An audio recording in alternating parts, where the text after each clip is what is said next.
Hey, remember this? Ready? Go!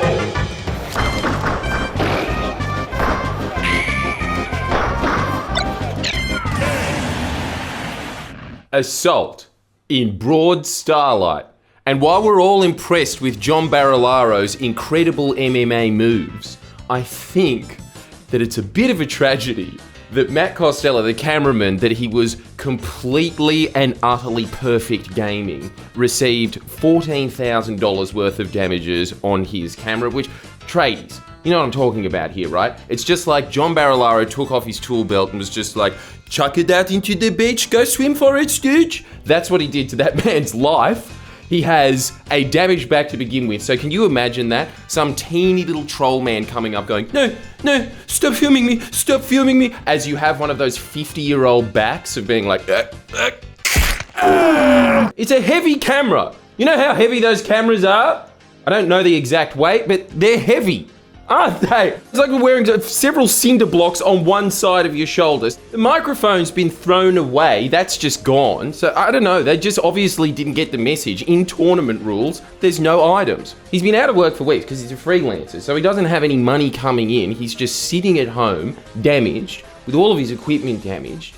And the police are taking their sweet time for some... I really can't fathom the reason as to why they'd be doing that, you know, seeing as there's a guy that can set up a special police force that can crack down on someone the very day that they even slightly annoy him / maybe questionably, according to him, if you're being generous, assault his feelings. But, you know, when that same man assaults someone, straight up assaults, you can say it because, John, you were filmed, you fucking idiot. You were filmed. You were filmed on the camera that you were f***ing damaging, assaulting him, right? And yet the police are sitting around going, I think we need to gather some more evidence on this one.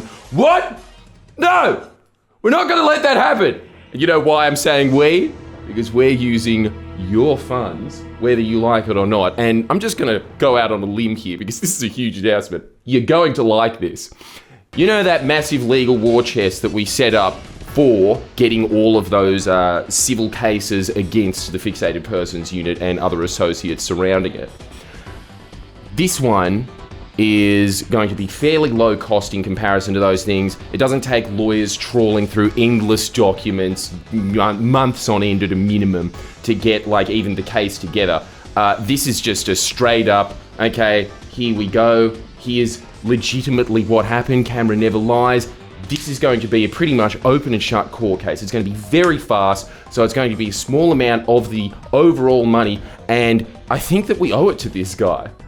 Don't you? Really, he did take one for the team on that. That's like the rugby player that just goes out and injures himself so that their star player doesn't score another try, yeah? So we owe it to him to make sure that that guy gets the justice that he is getting denied at the moment. Wouldn't you agree? Oh, and by the way, best law firm in the city, nay the world, the real life Better Call Saul if they were actually moral, Xenophon Davis, are going to be representing Matt, the same guys that represented both me and Christo. So you know that they're going to be fighting for you, Sydney. Better Call Saul. And we will see you very soon with some more updates on the matter.